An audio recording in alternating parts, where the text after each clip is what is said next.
Kembali di Tajuk Rencana, berbagi cerita dan berita untuk Indonesia yang lebih baik, bersama saya Iman Soleh, di Mata Milenial Indonesia TV, Matanya Indonesia. Tajuk Rencana akan membahas 10 berita yang menjadi perbincangan dalam 1 minggu terakhir. Berita pertama, baju dinas DPRD Tangerang berbahan mewah dari Louis Vuitton. DPRD Kota Tangerang berencana membuat baju dinas bagi para anggotanya dari bahan mewah dengan merek terkenal dunia. Tidak main-main, anggaran pengadaan baju dinas itu juga bernilai fantastis, yaitu mencapai 675 juta rupiah. Sementara ongkos jahitnya menawarkan biaya 667,6 juta. Tidak tanggung-tanggung, DPRD Kota Tangerang disebut bakal memakai label internasional Louis Vuitton untuk seragam atau baju dinasnya pada tahun 2021. Adanya pengadaan itu diketahui dari situs LPSE Tangerang, GoID. DPRD Kota Tangerang telah melelang baju dinas Dewan dengan pemenang tender CV Adi Prima Santosa. Pemenang tender tersebut menawarkan biaya bahan baju mencapai 667,5 juta. Baju dinas berbahan merek mewah itu dikonfirmasi langsung oleh kelompok kerja unit pelayanan pengadaan atau Pokja ULP. Adapun bahan-bahan pakaian yang akan digunakan adalah Louis Vuitton untuk pakaian dinas harian, Lanivisio di Calvino untuk pakaian sipil resmi, Theodore untuk pakaian sipil khas harian, dan Thomas Crown untuk pakaian sipil lengkap. Namun, pihak Louis Vuitton Indonesia menyatakan bahwa mereka tidak menyuplai bahan pakaian dinas untuk seragam buat DPRD Kota Tangerang. Label LV juga menegaskan tidak memiliki lini penjualan material dan seragam. Rencana pengadaan seragam bagi anggota DPRD memang merupakan hal yang rutin dilakukan seluruh kantor DPRD setiap tahunnya. Hanya menjadi tidak elok ketika rencana pengadaan seragam tersebut memakai merek tertentu dan berbiaya tinggi di tengah keprihatinan pandemi COVID-19. Berita kedua, syarat perjalanan dan masuk mal setelah PPKM kembali diperpanjang. Pemerintah kembali memperpanjang kebijakan pemberlakuan pembatasan kegiatan masyarakat atau PPKM di Jawa dan Bali hingga 16 Agustus tahun 2021. Instruksi Menteri Dalam Negeri atau Imendagri nomor 30 tahun 2021 diterbitkan untuk mengatur pemberlakuan pembatasan kegiatan masyarakat level 4, level 3, dan level 2 Corona Disease 2019 di wilayah Jawa dan Bali. Pemerintah telah menjadikan vaksinasi sebagai syarat untuk berkunjung ke mal atau pusat perbelanjaan yang beroperasi selama masa pemberlakuan pembatasan kegiatan masyarakat atau PPKM level 4 yang berlaku dari tanggal 10 sampai dengan 16 Agustus tahun 2021.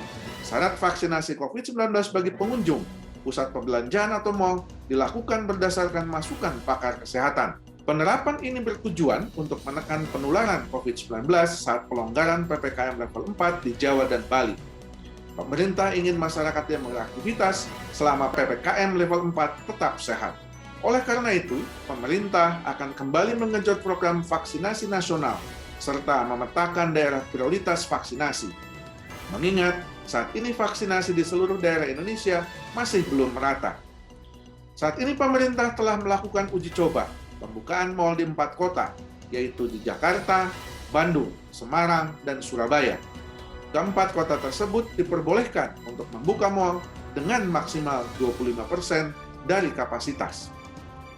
Sejumlah mal di Jakarta pun sudah mulai buka pada hari-hari kemarin, seperti Grand Indonesia, Kota Kasablanka, Plaza Blok M, ITC Cempaka Mas, Mall Taman Anggrek, hingga teras Kota BSD. Mal-mal itu menerapkan aturan syarat vaksinasi. Selain vaksinasi, anak dengan usia di bawah 12 tahun dan lansia dengan usia di atas 70 tahun dilarang memasuki mal atau pusat perbelanjaan.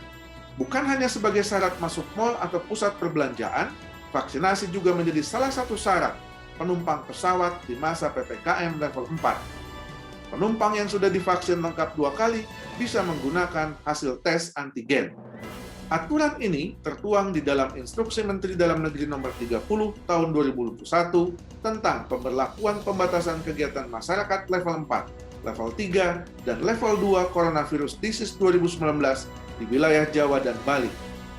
Penumpang yang baru melaksanakan vaksin COVID-19 dosis pertama tetap harus menunjukkan hasil negatif tes COVID-19 dari hasil PCR.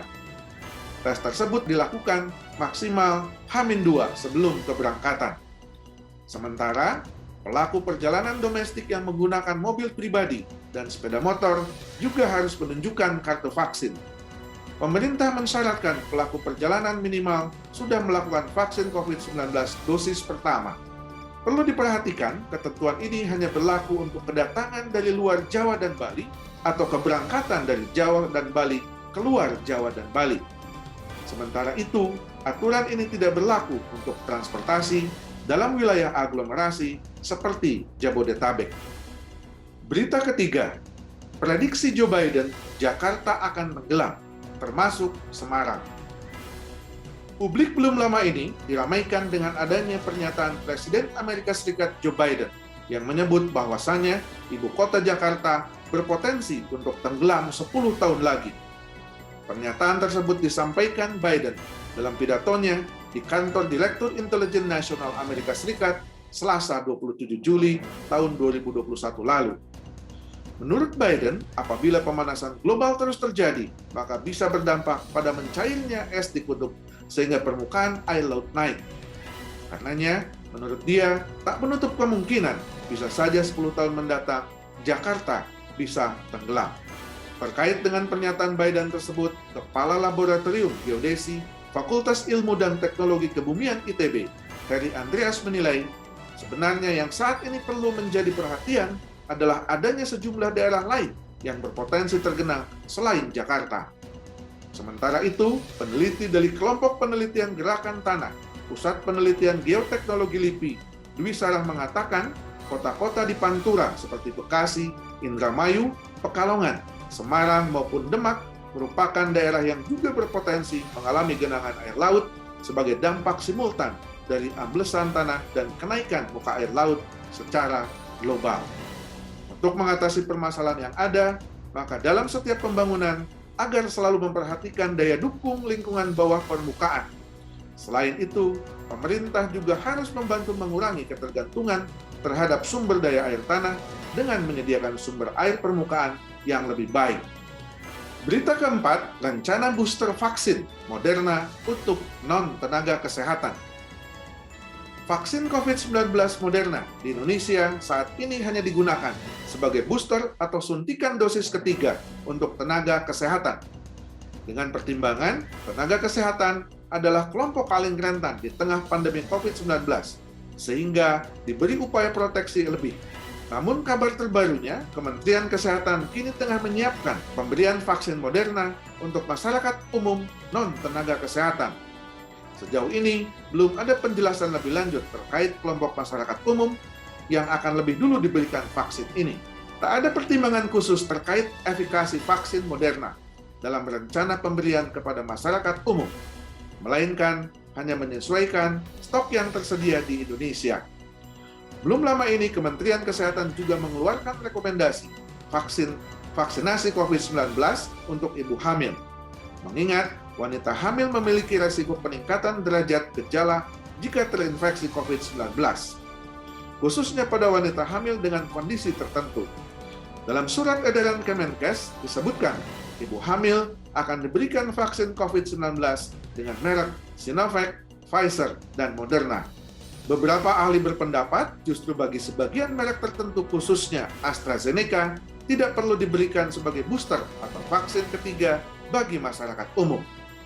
Maka itu, pemberian dosis ketiga khususnya bagi masyarakat luas justru bisa menimbulkan ketimpangan antara stok dengan jumlah orang yang membutuhkan. Lain halnya untuk para tenaga kesehatan, pemberian booster menurutnya bisa dijadikan studi tersendiri. Pemerintah Indonesia terus menggencarkan upaya vaksinasi untuk mencapai herd immunity. Demi mencapai hal tersebut, Indonesia terus mengupayakan supaya mendapatkan vaksin melalui berbagai jalur. Kini, sebagaimana dilansir dari Kominfo.go.id, Indonesia telah menerima lebih dari 130 juta vaksin, baik vaksin yang sudah jadi maupun berupa bahan vaksin. Berita kelima, jelang 17 Agustus, baliho Puan dan Airlangga bertebaran. Pemilu legislatif maupun pemilu presiden masih sekitar 3 tahun lagi yang akan berlangsung pada tahun 2024 mendatang.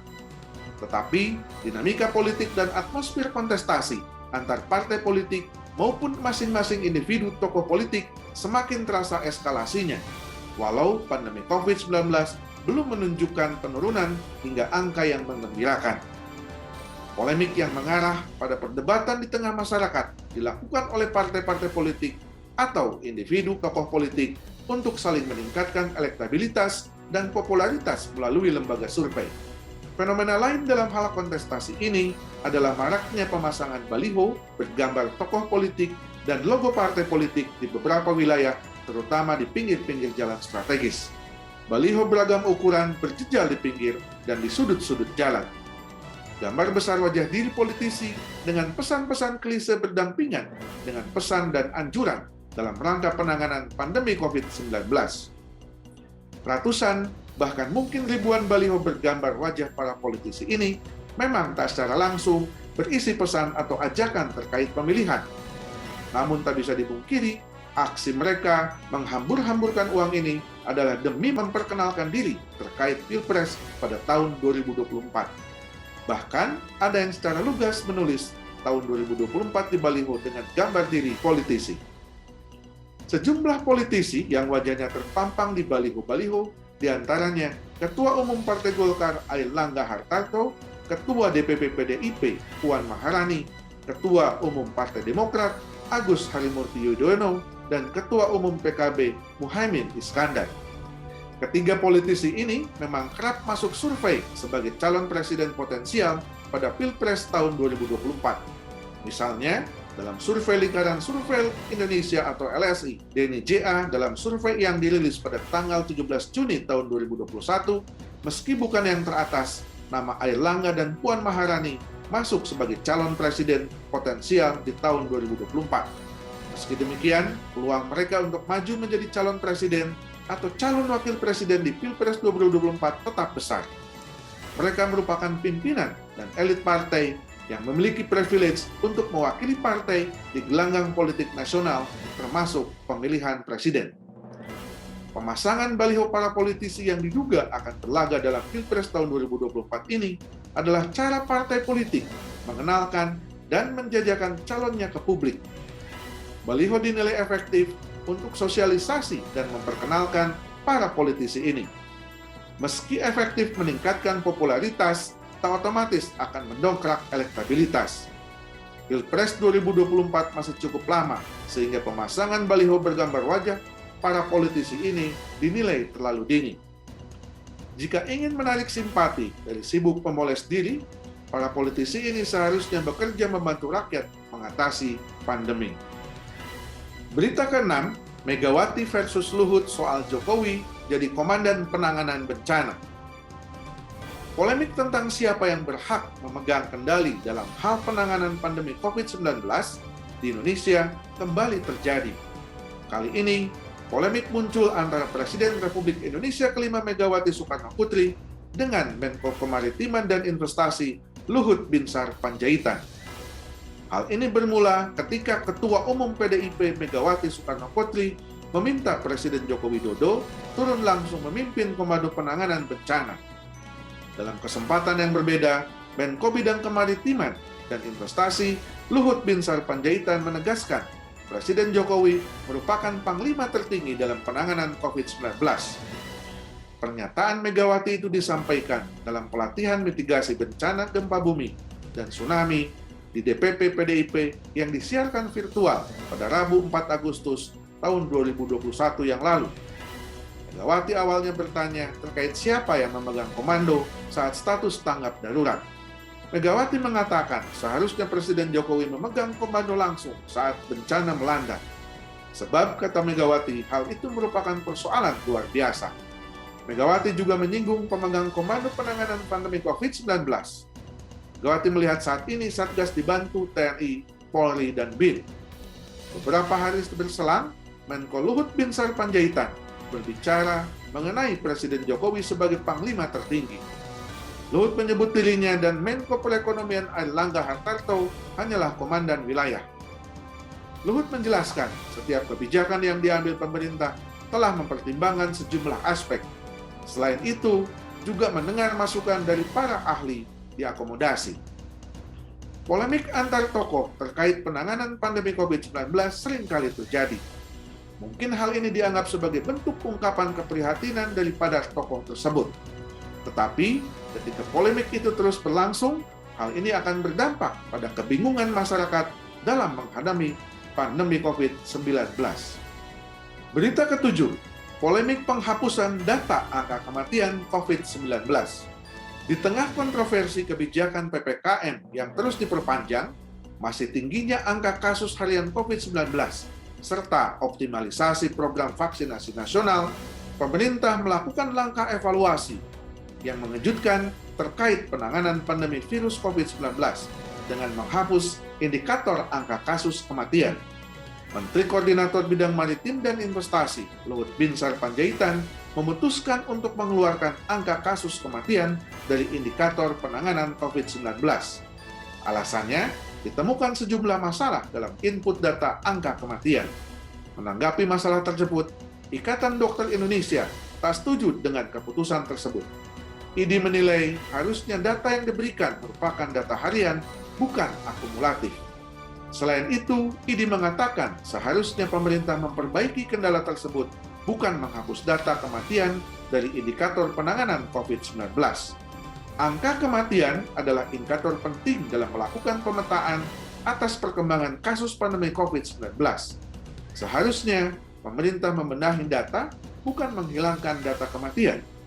Akurasinya diperbaiki, bukan malah dihilangkan. Pemerintah harus memperkuat komunikasi, informasi, dan edukasi secara merata di Indonesia dalam menangani kasus COVID-19. Pemerintah harus menguatkan fasilitas kesehatan primer seperti puskesmas dengan cara memberikan bantuan alat pelindung diri. Tidak telat memberikan obat-obatan dan insentif harus lancar untuk para tenaga kesehatan yang menangani pasien. Serta vaksinasi harus dipercepat dan distribusinya diperbanyak untuk daerah-daerah, bukan hanya terpusat di beberapa wilayah. Terkait polemik tersebut, pemerintah menjelaskan bahwa saat ini pemerintah terus mengambil langkah untuk memperbaiki sistem dalam hal pendataan, sehingga bisa memastikan data tersebut sangat akurat. Jika data tersebut sudah selesai, dipastikan angka kematian akan dimasukkan kembali dalam indikator penentuan PPKM level 1 hingga level 4. Berita ke-8, nama Harun Masiku lenyap dari data buronan Interpol. Buronan kasus penyuapan terhadap Komisioner KPU, Harun Masiku, kembali menjadi berita setelah nama Harun Masiku lenyap dari data buronan Interpol. Komisi Pemberantasan Korupsi atau KPK angkat suara mengenai nama tersangka mantan calon legislatif PDIP Harun Masiku yang tidak dicantumkan dalam situs resmi Interpol. Padahal sebelumnya, Interpol telah menerbitkan red notice terhadap Harun Masiku sebagai tersangka dan berstatus DPO sejak Januari 2020. Sebelumnya, Ketua Komisi Pemberantasan Korupsi Firly Bahuri mengklaim sejumlah negara tetangga telah merespon red notice yang diterbitkan oleh NCB Interpol terkait buronan Harun Masiku. Namun ia belum menjelaskan secara rinci negara mana saja yang dimaksud. Firly mengingatkan pihak-pihak yang mencoba menghalang-halangi upaya penangkapan Harun akan dijerat oleh pidana. Harun Masiku dimasukkan ke dalam daftar buronan KPK sejak tanggal 17 Januari 2020 karena diduga terlibat kasus suap pengurusan pergantian antar waktu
seluruh anggota Interpol yang terdiri dari 194 negara. Red Notice adalah keterangan untuk mencari atau menangkap seseorang yang dicari penegak hukum atau pengadilan internasional untuk keperluan ekstradisi. Transparansi penyidikan kasus Harun Masiku harus ditunjukkan kepada publik, karena kasus ini menjadi perhatian khusus masyarakat setelah Harun Masiku sebagai tersangka hilang tanpa jejak dan lembaga penegak hukum saat ini belum mampu menemukan keberadaan Harun Masiku. Berita ke-9, peralihan blok rokan dari Chevron ke Pertamina. PT Chevron Pacific Indonesia atau CPI minggu malam resmi mengakhiri sejarah panjang pengelolaan lapangan minyak bumi selama hampir 1 abad di wilayah kerja rokan Provinsi Riau. Presiden Direktur Chevron Pacific Indonesia menyampaikan terima kasih atas kepercayaan yang diberikan pemerintah dalam mengelola blok rokan selama 97 tahun dan menjadikan wilayah itu sebagai penghasil minyak terbesar di Indonesia. Kini, PT Pertamina Hulu Rokan atau PHR resmi mengambil alih pengelolaan tambang minyak bumi tertua di bumi lancang kuning tersebut selama 20 tahun ke depan. Perpindahan itu sesuai dengan amanat yang dikeluarkan oleh pemerintah melalui Menteri ESDM pada tahun 2018 yang lalu. Berdasarkan catatan sejarah, Chevron telah ada di Indonesia yang diawali kedatangan 4 ahli geologi dari Standard Oil Camp of California atau SOCAL pada tahun 1924.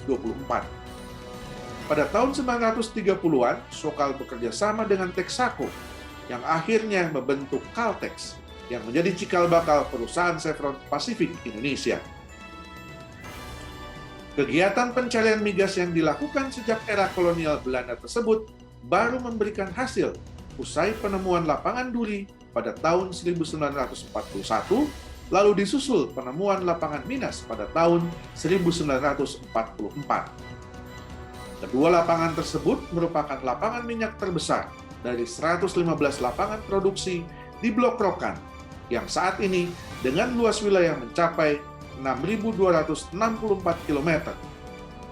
Blok Rokan pernah mencetak produksi tertinggi menyentuh angka hampir 1 juta barel per hari pada tahun 1973. Rata-rata produksi Blok Rokan selama 70 tahun terakhir sekitar 46% dari produk minyak bumi nasional.